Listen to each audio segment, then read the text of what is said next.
With the people behind him, the Chief Minister goes confidently and in good faith to Baling in Kedah, accompanied by Singapore's Chief Minister, Mr. David Marshall, and Dato Sir Cheng Lok Tan, to meet Chin Peng, Secretary General of the Malayan Communist Party and Malaya's public enemy number one. Much as the people of Malaya wish to end the senseless terror of the past, none desires to yield an inch to the men who committed these crimes. They have complete confidence in their elected leader in his efforts to bring peace to Malaya.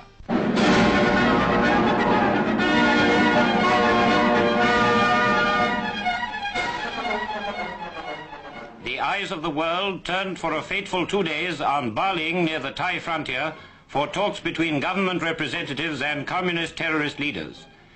As the chief actors in the drama arrived, hopes ran high, not only among the Baling townsfolk, but among all the people of Malaya, that by some miracle the communists would repent of the evil they had done and surrender for the good of the country.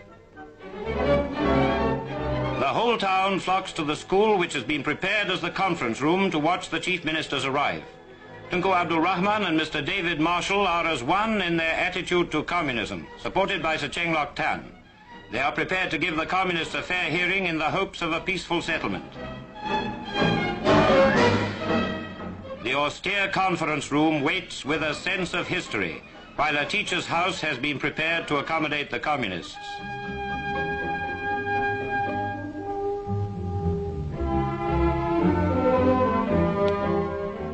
There is little ceremony in the arrival of the communist delegates. 2 ordinary police trucks with hard benches picked them up at the jungle edge and brought them into Baling.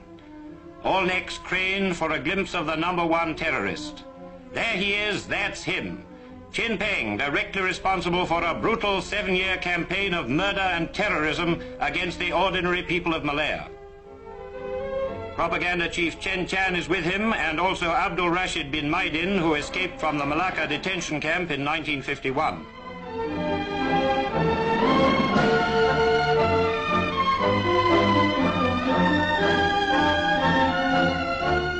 Nearly 100 pressmen and photographers wait expectantly as the talks are about to begin. The government delegation is confident, as well they might be, led by elected chief ministers with every right to speak with authority on behalf of the Malayan people.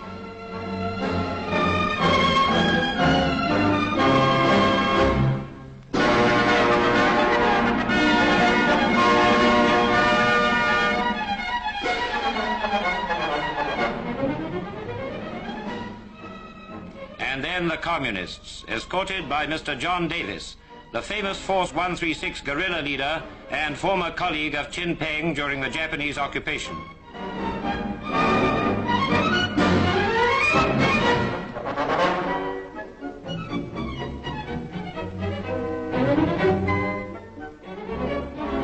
However starved his rank and file may be, it's obvious that the boss has been living well in his Siamese hideout. The communists' first demand, as expected, was for recognition of the Malayan Communist Party. This was flatly refused. They then demanded complete freedom for all terrorists should they surrender, and the right to form a new political party. These demands were also turned down. The Tunku then yielded a point that surrendered terrorists could join existing political parties once they had proved their loyalty to Malaya. But further he could not go without imperiling the country's security. The crowd and pressmen waited tense while the talks went into night session. But the communists refused to accept the amnesty terms. The amnesty means surrender, they said. We will not accept surrender at any time. We will carry on the struggle to the last man. Thus proving beyond dispute that in their lust for power, they have no care or feeling for the ordinary people who long for the end of terrorism.